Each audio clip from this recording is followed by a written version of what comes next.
So it's my pleasure to introduce Laurent Toutain for the last keynote for today. After that, we will talk about the challenges. So Laurent works with IMT Atlantique since 1992. At this time, everything was very different. It was not even called IMT Atlantique. So Laurent worked a lot to promote internet in France and worldwide. He contributed to the IETF, which is the standardization organism that provides the standard for the internet. And then he worked a lot on IPv6. So he developed different iterations of the protocol, and he was one of the first having implementation of IPv6 in France. And nowadays he moved to IoT and is currently involved in the LPWAN working group, which is defining the framework to support IPv6 for IoT. So they are working on compression, fragmentation, and the protocol they came up with is called SHIC. I think he will talk about this in this presentation. And quite recently, he co-founded a company, the next big success in IoT, we hope. This company is called Acklio, which is providing the core network for IoT for long-range radio, such as LoRa or Sigfox, NB-IoT, and so on. So I let the floor to Laurent. Okay, thank you very much, Nicolas. So I was very pleased that you say that I'm quite old now. And I just remember something, I think it's the 17th when I was a kid, and I saw on TV a show, and a guy says that in the future, so after the 70s, that you will have in your home a lot of processors, and it will be like motors in your home. You cannot tell how much of these things you will have in your home. And at that time, I remember I started counting the number of motors I have in my home, and of course there was no processors. So for Internet of Things, and it's the same thing. If I ask you how many sensors you have right now in your home, maybe you will say one or two because you have your alarm system, maybe some Nest or thing like this, but it's a very, very limited number. And in the future, maybe, we will see, but it's a guess, that every device you will buy, every piece of equipment you will buy will contain sensors, and the challenge will be to integrate these sensors into your information system. For example, if you take this chair or these chairs, maybe they will contain some sensor to see the room occupation, or if you are sleeping during my talk, or things like this. So the goal, and it's why I call it massive IoT, it means that you will have a lot of devices, a very huge number of devices, and they will have to interact and goes to some processing inside the cloud, or like as we say about IA, etc., etc. So I am not the only one that have this vision of the future. If you talk some company, for example, Cisco, so Cisco made a prediction that in 2030, we will have 500 billion of connected devices. So that's a very, very huge number. And if you read the rest, it says that it will be very simple devices that will just interact, take a measurement, or make some little interaction with our world.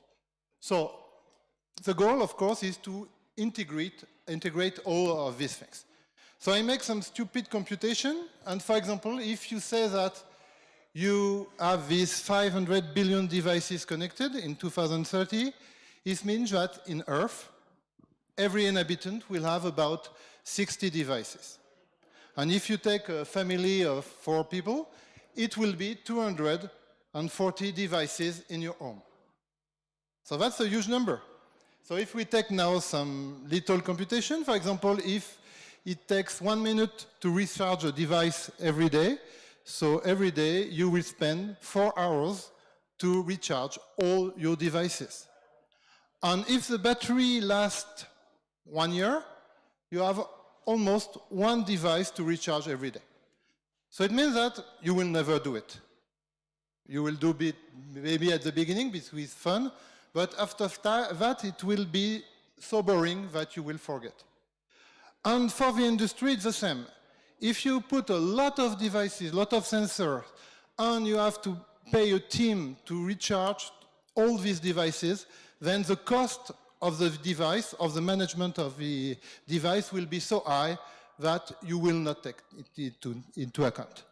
So that's why energy is some very important topic when we talk about IoT. And for me, it's a key enabler, not when you have very limited number of devices, but when the number goes very, very high. And if we talk about energy, what takes more energy for a device is communication. So we have to find a way to have very, very cheap way to communicate. And right now, we are quite lucky because we have this technology, or some of them, maybe we'll have more in the future, but we have a new category of network called LPWAN for low power wide area networks. So, as the name says, it means that you have low power, so very few energy for communication, and you can cover a very wide area. Which means that you don't need to manage routing, you don't need to manage all these things that take energy. You just send a message on the air, and it can be received 30 kilometers away. So that's something that is quite efficient. And it has been successful because we have two companies that succeed to push their technology. One is Sigfox, the initiator, that developed a worldwide network for these devices. I don't go into the details, but all in all, the throughput is 1 bit per second. So it's a very limited throughput, but also a very limited amount of energy. And a competitor to Sigfox is LoRaWAN, and LoRaWAN has some better number, but physics also gives some limitation. And with that, you can deploy your own network. The advantage of LoRa is that we have a gateway. I don't know if it's somewhere here, but we can put a gateway. You can use the spectrum because you use unlicensed spectrum, 868 megahertz, and everybody in Europe can use it with constraint, but can use it. And from the telecommunication industry, you have also this evolution to 5G. And 5G is not only to go faster, but is also to have this limitation in power consumption for devices. So you have now some atoms that are narrowband IoT and LTM that do the same. They use licensed spectrum, so you can do things you cannot do with Sigfox and LoRa. For example, you have better bidirectional communication than in LoRa and Sigfox. It's more upstream communication. It means that a device sends a message more than the network sends a message to the device. So the network is quite simple to deploy. You find some places with electricity, with communication, and you put an antenna. This antenna will listen to all the spectrum. And when the antenna finds a message, it will be sent to a central point, so a network gateway, and the network gateway will do the processing, authenticate the message, see who is the owner of the device, and then will send a message, a post, or a WebSocket to communication to your cloud to process the information. So if you take, for example, LoRa and Sigfox, you don't register to a specific antenna at the opposite of what you have in 3G or 4G. You send a message, it broadcasts on the air. You have one or several points that receive this message and send it to this central point where it is really processed. So it's quite efficient to deploy. It's quite easy. You don't need, if you're in LoRa Sigfox, to get some license. And you can make some deployments. So just a few examples. So one in Africa. So just to look at the number, Sigfox Foundation puts 3 antennas and cover a surface of 3,000 square kilometers to look at rhinos. So just one point, when I say that energy is important, is that when you want to recharge the sensor on the rhino, you have to make it flip and then change the device. So it's something that can be quite difficult. But if you look at the numbers here, it means that each device has autonomy of 3 years. So that's one point. Another thing that is more in our cities is this device, and it can send some information if you have some water that is leaking from it, or if a car pumps on it, and so you can be aware of some problem. And so it's something interesting. So, as I say, energy is the first key point when you want to develop this, because if you have to recharge things, then, for example, this fire hydrant has no interest. Because if every week you have to charge a battery, then you go and you look if the device is correct or not.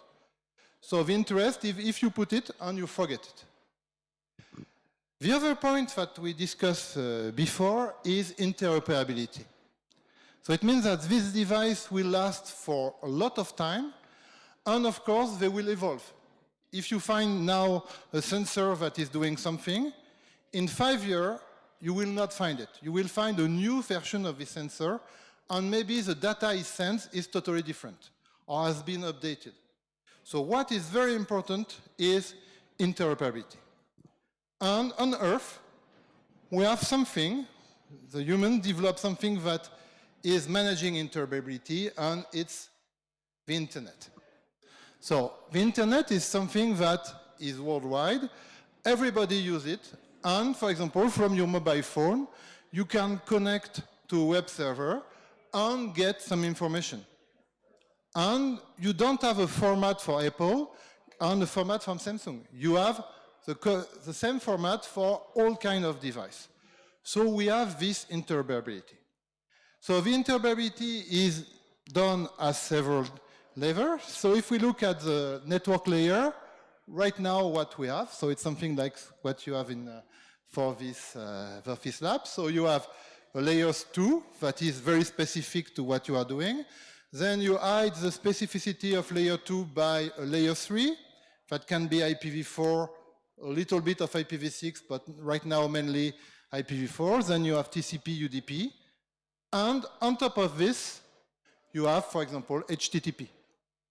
And here you can develop web services, and it's, of course, what is used for the web, but it's also used for application-to-application communication, and they use some very well-known format based on HTTP. It's either XML or JSON. So this way you have interoperability, and two devices that doesn't know each other can exchange information. The problem for Internet of Things is that this has been developed for computer, and computer are unlimited resources. You have a lot of processing power, you have a lot of energy, you have a lot of memory, etc., etc. When we go to constrained devices like sensor, we cannot put this stack. TCP is quite big, HTTP is also quite big, so the IETF that developed this move to another stack that is based first on IPv6, because there is no more IPv4 address, so we have to forget about IPv4. IPv6 is a little bit big, so we have some techniques to do compression that are called 6LoWPAN or 6Low. On top of this, we prefer UDP to TCP because UDP is quite simple to implement. And as it has been presented at, this afternoon, we have another, or this morning, we have another protocol that is the equivalent of HTTP, which is called COAP, Constraint Application Protocol. And this protocol is totally compatible with COAP, with HTTP, but the implementation is very, very simple. So with this, and of course we have the data representation. So we forget about XML because XML is very verbose. We have JSON, but we have also something else that is quite interesting. It's called CBOR, Concise Binary Object Representation, and it's the equivalent of JSON. JSON is in ASCII, CBOR is in binary, so it gives more compact representation, is totally compatible with JSON, and you can do more than JSON with it. So it's something very, very rich that can be, will be the representation of the data representation for Internet of Things. So this way we have a nice model because we have CBOR CoAP IPv6 in one way. We can put agnostic gateways that are totally unaware about the applications that are running on it, and you can transform it into the legacy system. So what you are using right now in the cloud or everywhere, it's IPv4, TCP, HTTP, and JSON.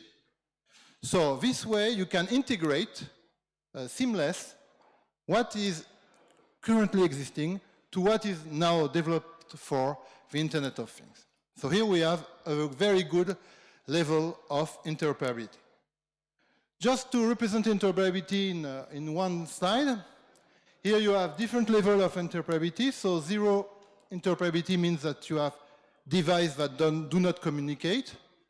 Level 1, you have a technical interoperability, which means that you can exchange information from one device to another one, but both devices have to be aware about what you are sending. Then you have the syntactic interoperability. It means that you can talk to someone you doesn't know, so you can talk to him, but the content of the information has to be known by both devices. Then you have the semantic interoperability, so you talk to everybody, and everybody will understand what you are sending. So it's just not a binary sequence, but as we say this morning, you can know if you have 100, if it's temperature, if it's a pressure, which unit, etc., etc. And then, I will not go into details, but then when you have this, you have to represent the reality into the computer, and you have different level, granularity of the model, and that gives the upper level. So right now, if we look at LPWAN, we can say that we have a technical interoperability. It means that we can send something from a device to the cloud, but the cloud has to understand what you are sending exactly. So the cloud has to be aware precisely of what is the device, and if the device evolves, then the cloud has to be updated to the new version of the device. Semantic interoperability, syntactic interoperability, but it's what the IETF is doing. So with HTTP protocol, UDP, etc., etc. And semantic is given by the W3C. So I talk about 3 axes, or 2 axes right now. One is energy, the second one is interoperability, and the third one is security. Security is quite important, and it's the opposite of interoperability. It means that here you want to restrict your communication to just 2 people, so for example the device and the cloud application. And here again, IETF has some solution to do it. If we look at in the legacy system, you can do it between layer 3 and layer 4 with IPsec. You can do it over TCP with TLS. And in the device or the Internet of Things world, you can do the same thing, DTLS or IPsec. Right now, people doesn't like IPsec because here we don't have the same separation as in a computer with a kernel and a user space. A device is very constrained. So the functionality of DTLS and IPsec are quite the same. And DTLS contains some part for doing negotiation, so people prefer to use DTLS. But the problem of DTLS, so D is for datagram, compared to TLS that is used on TCP. So on TCP you have this notion of connection, and in datagram you don't have the notion of connection. Which means that if I want to put security in the model I gave you before, it means that in the IoT space you use DTLS, and in the internet, legacy internet, you use TLS. It means that you need a gateway in the middle, and this gateway has to know the key for DTLS and the key for TLS, or do some negotiation. And if someone attacks this gateway, it can be aware about the communication. So here we are not in the end-to-end model. And that's a problem, because end-to-end is a way to secure things, because you have only two entities that know what is the information, and the other one ignore it. Here is a point of failure, a point of attack into your system. So that's why IETF developed a new protocol, new security protocol that is called OSCORE. And OSCORE is a way to use CoAP and secure information inside CoAP. And when you do this, you can have end-to-end security, and in the middle you can have devices that are, or gateway that are totally transparent, and you really have a communication between the device and the cloud application. So here you see we have solutions to solve these three things: energy, interoperability, and security. But the problem is that when you want to put them together, especially on LPWAN network, it's quite impossible. Because if you look, for example, at, I told you that Sigfox is 1 bit per second, and if you look at the throughput of LPWAN network, they are worse than the internet at its start. Which means that, for example, if you take a TCP timer that is hard-coded into the code, say 5 seconds. Because 5 seconds is, when people design the internet, they say that it's a very, very huge number. And right now, if we put LP1, it's a small number. So it means that if we want to keep interoperability, we don't have to redefine everything. So that's a problem. And to solve the problem, we have one solution that is quite common in a lot of technology in the internet, is header compression. And header compression can help to solve this interoperability problem. So, just to give you an order of magnitude, when you do the regular internet, you are exchanging information that is about, a packet is about 1,000 bytes. When we talk about IETF current stack for Internet of Things with CoAP, 6LoWPAN, etc., it's about 100 bytes. And if we want to go to LP1, we have to be on the tens of bytes on messages. And so here we need a very strict compression. And it's what we have done at the IETF in a LP1 working group. And we developed a compression mechanism that is called SCHC. So it's written SCHC, but nobody can pronounce it and cannot write it. If you try to write it, you will make a mistake, as we do when we type the draft. So that's why we prefer to call it SCHC, and it's more chic to call it SCHC than SCHC. So I will explain you a little bit how it works. And also, if you want to put security, you have a magnitude of 10 of bytes. So compression is not new. I don't know if you know this. So if I have mouse. So if you remember this. So it was in the early time of the internet. So you have this modem connection, and it was about, the first one was 300 bits per second. So it was quite low, and you want to interconnect to internet. So people developed some compression mechanism to put IP packet into phone lines. So it was called Ppp Compression. I will not go into details, but the idea was to identify a TCP flow, send the first packet of the TCP flow, and then send delta of this first packet with sequence number, acknowledgement, etc. And you can reduce IPv4 and TCP header to a few bytes. So that's quite efficient and makes the internet start. After that, you have another mechanism that is in your mobile phone. It's called ROC, Robust Header Compression. It works almost in the same principle. You send first your full packet, and then you send delta of this packet. And it was used for voice over IP to reduce the overhead of RTP headers. And another mechanism that is totally different that has been developed by the IETF, it's 6LoW or 6LoWPAN. And this is a stateless mechanism. So you don't process a flow, but you process packet per packet, and you try to reduce the IPv6 header size. The way you do it is you have a bitmap at the beginning, and you say, I am going to send this information from the packet, or I am not going to send this information from the packet. So it can be quite efficient because you can send packet header, IPv6 header that can be between 4 bytes and 35 bytes. So it's a good compression. But sometimes it's not efficient for LPWAN network. So that's why we have to develop a new mechanism. So just one very simple word about internet. So you have your device, for example, your mobile phone, your computer. Your device can do everything because you can upload any kind of application on it. You can make some mail, you can watch Netflix, you can make some phone call. So your device can run any kind of application. So the internet has to be flexible to process all these kind of packets.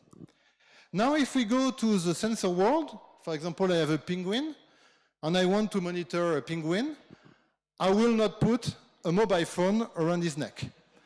I will develop a specific device that will do some specific things, and I know the flows that will leave from the device. So when I know that, I can also restrict what I can do from the internet. And on this part, only send the very vital information, the very real information from this device. And to do that, I will have to install context. What is important in this is that if I stay at this point, I will limit the internet. And the good thing of the internet is that the internet can evolve. It was designed in the 80s to do something, and we are still using it to do something else. So it means that we have this evolution, and if we block this evolution, we kill the internet. So it means that if we want to restrict what we send on the internet, what we have to do is to develop a generic compression mechanism. And we can adapt to evolution. For example, my penguin is using LPWAN, but then he wants to talk with the other penguin using Bluetooth. So my penguin will become a router. So I will have different flows. So what I will do is to change my definition of flows, what I expect from the flows, and this way I can adapt things. So I can follow the evolution, but for a specific nature of flow, I can restrict to what is quite important. So how CHIC works is that we will create context, and this context will be used for compression and decompression. And after that, we go to the regular internet, and every application on the cloud will see the Penguin device have any other equipment, piece of equipment. So my Penguin will have an IP address. So if we look at some example, here it's some data. So here it's not easy to read, but if you look in more details, you can find that you have IPv6, UDP, CoAP, and data. If you look more deeply, you will see that some parts are not changing, so it's always the same values. In some other parts, they are changing, but you have 2, 3, 4 values, almost the same. And here it's totally changing, but here if you look at the second columns, you have only 4 bits that are changing. So what we are going to do is, in fact, to have a description. We have a flow, we have a header, sorry, that arrive, and we will have a list of description of this header. So it's like a drawer, and you have a lot of cards, and each card will describe a set of fields. And you look at all the cards and you say, okay, this is the card number 12, that is correct. So what you will do is to send card number 12 on the radio. And on the other side, we have the same drawer with the same number of cards, and you will see card number 12. So you will be able to reconstruct the packet, or the headers. So that's the main idea of CHIC. So of course there is more sophisticated things, but I will not go into detail. So the drawer is called a context, a card is called a rule, and we are sending a rule ID on the radio, and maybe some compression result that we call residue, and of course the rest of the information. So in the draft that we have currently about CHIC, we describe these rules as this number of information. So you have a first one that describes which the rule ID. The rule ID. Then we have the field that we expect in the header. So it can be IPv6 version, it can be CoAP, URI path, etc., etc. We have the length of this information that can be a bitmap. So for UDP and CoAP, it's quite easy because you have you know the size. When you are doing CoAP, in CoAP, for example, you are sending a URI path, and the URI path is /temperature, /meter, etc. So the size of the field is changing. So we have to take that into account. Then we have also the field position. So UDP on IPv6, you have only one position, you have only one field. But in CoAP, you can repeat a field several times. So here we have to send the position. Then we have something that is very powerful. We use also the direction. So we have upstream and downstream. And if you look at CoAP, when you do a get, you send a URI path. When you receive a response, you receive something else. So we can say this header is upstream, this header is downstream. So this way we can also improve the compression. Then we have the target value that is in the rule, and what we will do is to match the target value with the field value we have in the packet. To do the matching, we are using a matching operator. And what the magic of CHIC is that if you want to select a rule, then all the matching operator must return true for all the fields. And if you do that, so you can select the rule. And if you select the rule, then you can apply a compression. So it's not very easy to read here, but as a matching operator, you have ignore. It means that you have a value in the target value, and you have a value in the field value, and ignore, it means that you don't do comparison, and the result is always true. You have equal, so equal is the opposite. It means that the target value and the field value must be the same. You have MSB. MSB means that you are going to check the most significant bits of the target value and the field value, and if they are the same, then the matching is good. And you have another thing that is very, very powerful, is that you have a matching list, or match mapping as a matching operator, and it means that you have a list of values. And the matching operator will be true if the field value is one of these values. And then you can apply compression, decompression action. So one of them is not send. So it means that you will not send the value, you don't send it on the radio. The other one is value send, so you send the full value on the radio. Then you have LSB, which means that here you will send just the less significant bits. And you have mapping send, where you will send an index. So as I say, you have a list of value, you do comparison, and you will send the index concerning this value. On the other side, since we have the same rule, you can reconstruct what you do. So here is an example, but apply all these methods. I will not go into details, but you remember that we saw different flows before, and we can compress the first flows into 68 bits, so IPv6, UDP, and CoAP, and you can do the compression of the second flows, or with only one rule, into 20 bits. So it's a huge compression, and it becomes compatible with the LPWAN constraint. So we can do CoAP on LP1, and if we can do CoAP on LP1, we can do HTTP, and so we can talk with the cloud. Another thing we put in CHIC is fragmentation. So fragmentation comes after compression, as usual, and it can be very useful for some technologies. And why we need it is, for example, we do header compression, but the payload is too big, so we need to cut this into the PDU size of LP1. And so we need it. So this is one thing. So the other thing is that, for example, when you do key exchange with DTLS or other technology, so you are sending some very big random numbers, and here we need to send it even in 6FOX. For example, 6FOX is 12 bytes long, so we need this fragmentation layer. And we can also create new services that doesn't exist right now in LP1, and it's quite useful in the meter community.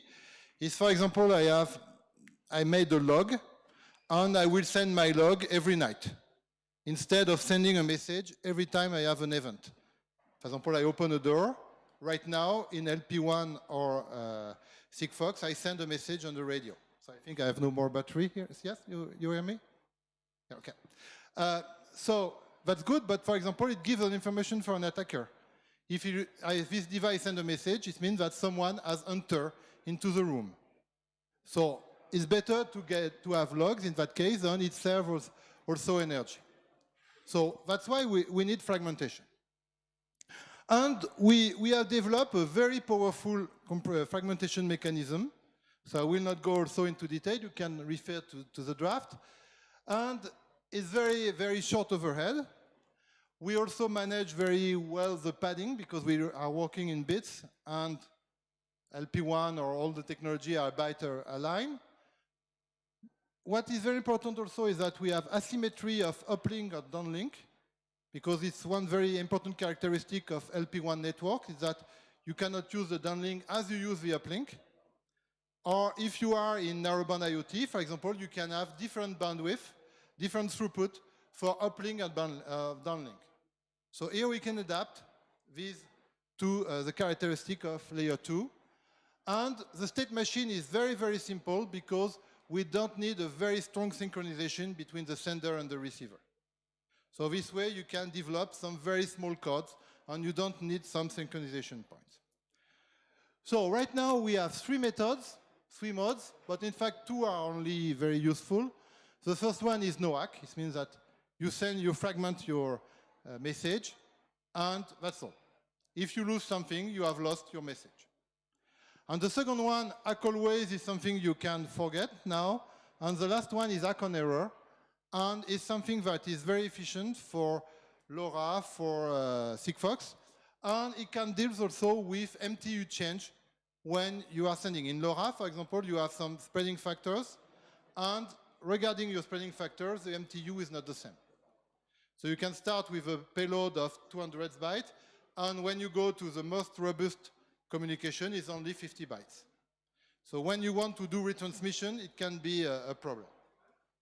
So we developed some techniques, so I will not go into much detail, but here the main idea is the following.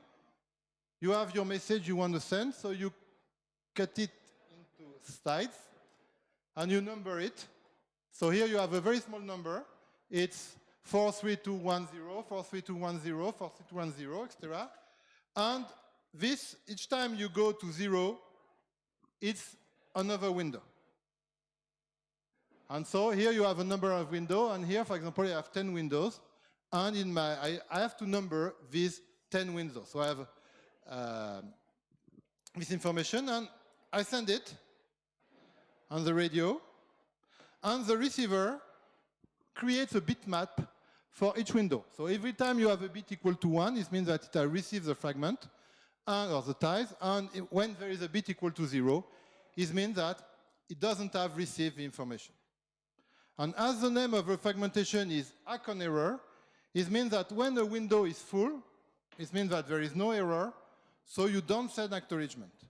It's only when the window is not full that you send a bitmap, the bitmap, to tell here something is missing.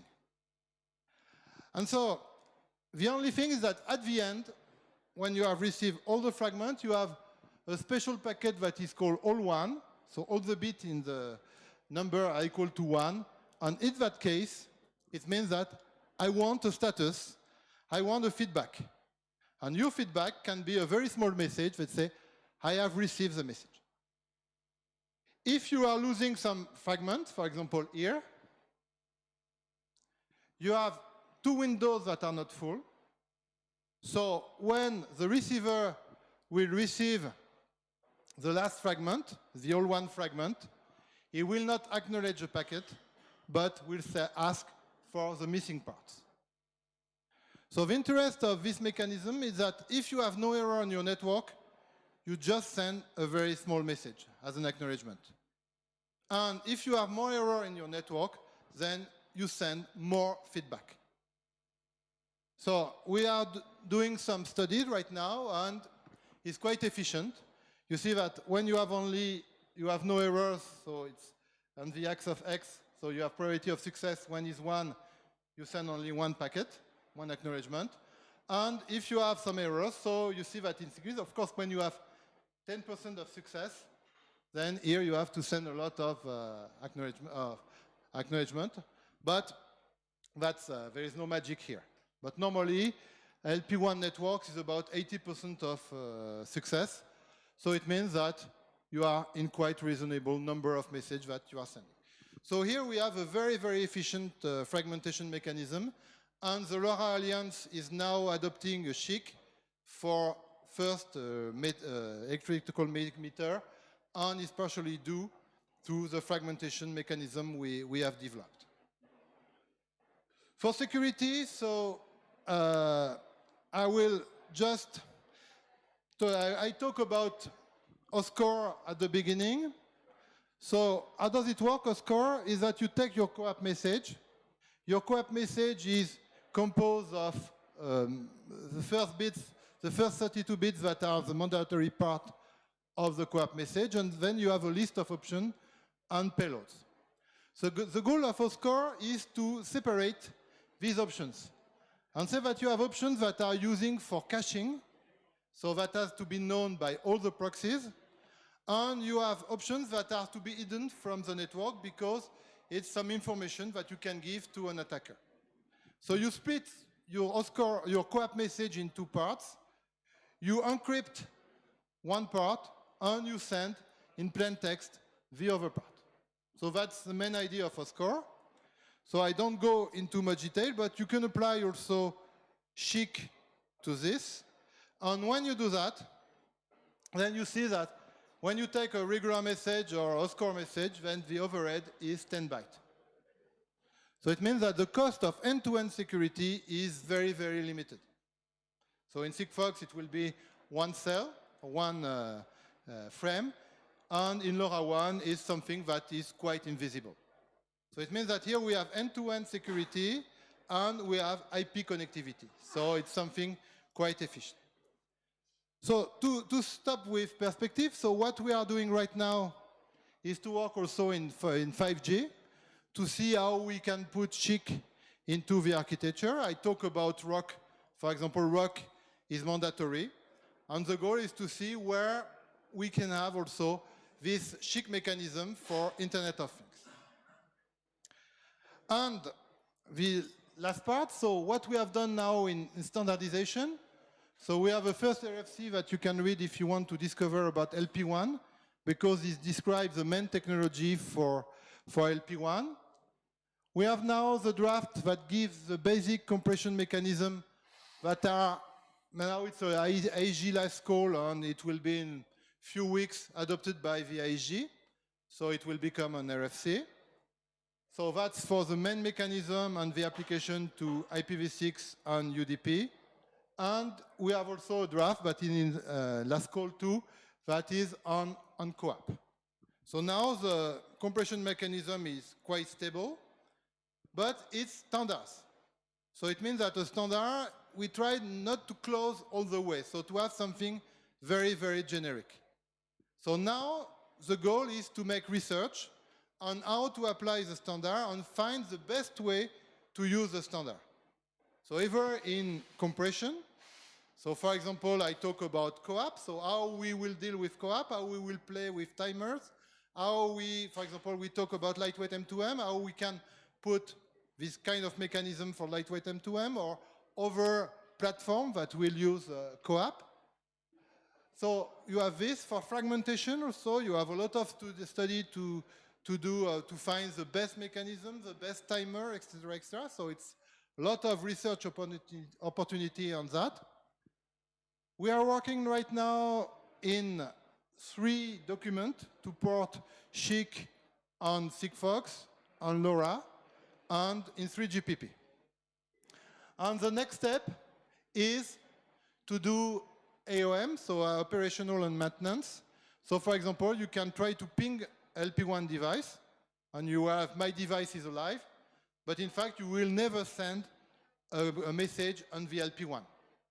But this way, if you have an address or if you have a way to manage your network, then you can manage LP1 network, the device, as you manage any kind of device on your network. And the most important thing is that we are now working on management, or data model, sorry. And data model is how we can use YONG, so it's data representation, to modelize the rules. So right now, the rules is the area I show you, this array I showed you before, it's with field ID, etc. But there is not a formal way to represent it. We wanted to do that first because we wanted to focus on how to do compression and fragmentation. Now we have to do this. And what important thing is that YONG, I don't know if you have heard about YONG. Who knows YONG? Nobody? So you should, because it's some way to create data model that is very, very popular right now at the ITF. And you are YONG for a lot of devices to do management. So it's something that becomes more and more popular and more important. And we are doing it to represent the SHIC rules, but the future also is to represent the data coming from the device. And there is some attempt to do a YONG of things at the ITF. So it means that, so this morning we talk about SML, so SNML, sorry. SNML is a way to represent the information from a sensor, but one of the drawbacks is that it's using ASCII. And so it takes a lot of room just to represent the temperature, the number, etc. So if you go to something that is more sophisticated, you can use binary representation, and it is more and more compact. And you have more interoperability. So it's something that becomes more and more important at IETF and for the Internet of Things. And finally, if you want to play with SHIC, so we have OpenSHIC implementation in Python. So our mascot is a chicken. So that's why we put an N at the end. And you can test it and make some measurement and experimentation using SHIC. And this way, all the devices can have an IP address and can be managed the same way, either if LP1, Wi-Fi network, or 6-dish network, for example. Okay, so that's end my presentation. Thank you.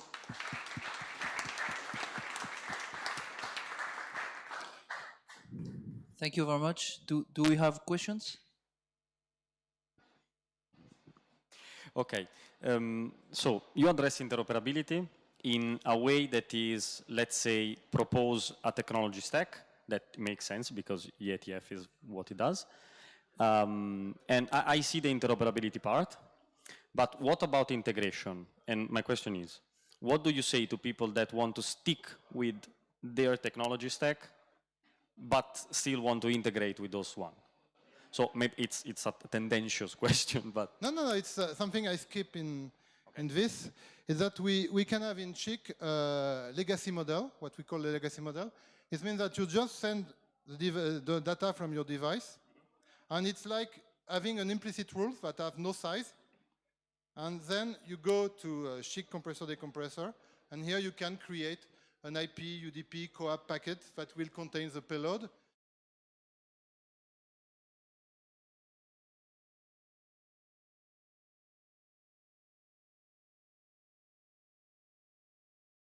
JSON, for example.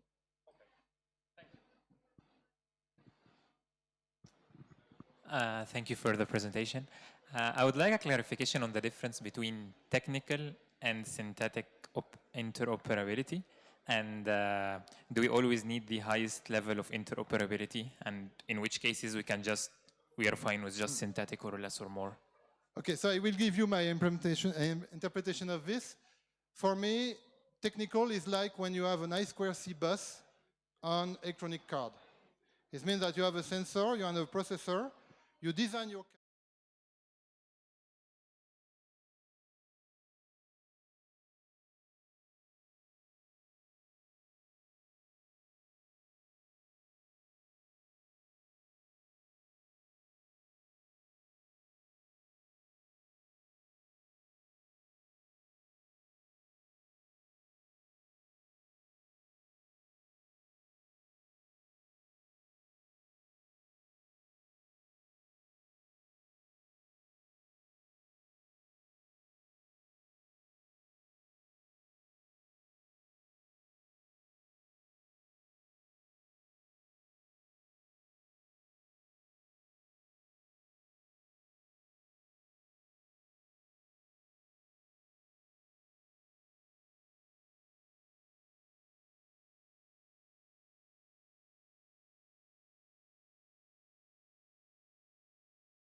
is the use case you think about these technologies? Because I saw interesting data like 240 devices per home.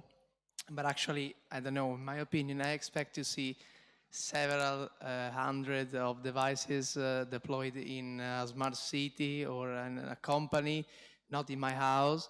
And so if I have to think about like LoRa or this kind of technologies in a smart city, there are several like several applications that I'm not able to deploy with these technologies.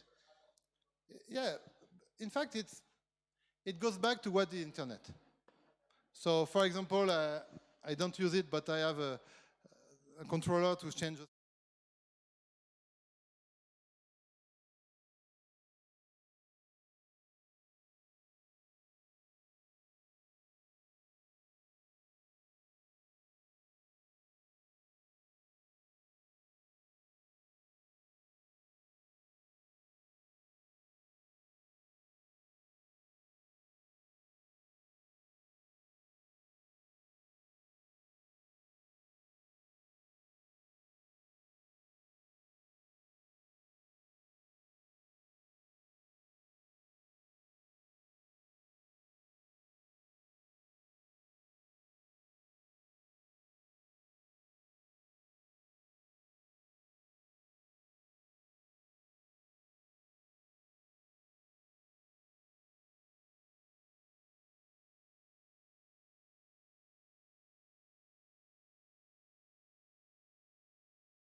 levels of interoperability. So which level do we reach, like using LoRa or these technologies? Do we reach full interoperability so we don't need anything else? So if I say, as I say, LoRa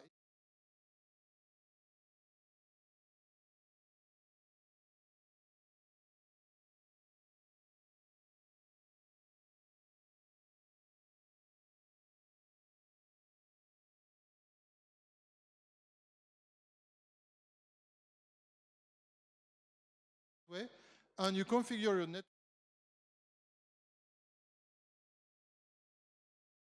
post, and in this post, you will have the data bit per bit sent by the device. And on the other side, you say, okay, I receive this. So here you have like a link. Even if you have radio, it's like a wire that connects your device to an application. So that's this level. Now, when you do internet, my mobile phone can talk to any other computer on Earth, and they will identify themselves because they have an IP address. But the data that it contains is not known by the receiver. So if I send 25, nobody knows what binary. Maybe you can read 25, maybe not, because you can say, is it ASCII, is it binary? But normally, HTTP gives you the nature of the information. And then how to process it. What is this 25? As we say this morning, you have to make some metadata to tell this is the temperature, it's in this unit, the precision of the measurement is this and this and this, the range of the device is between -10 and etc. So you have all this information that has to be put together, and that's where you have the semantic part of information. Then when you understand the data, you have to construct a model of the reality. And regarding the level body, a digital twin, when you do that, then when it's more sophisticated, then you go to the highest level of interoperability. Thank you. Okay, thank you very much again.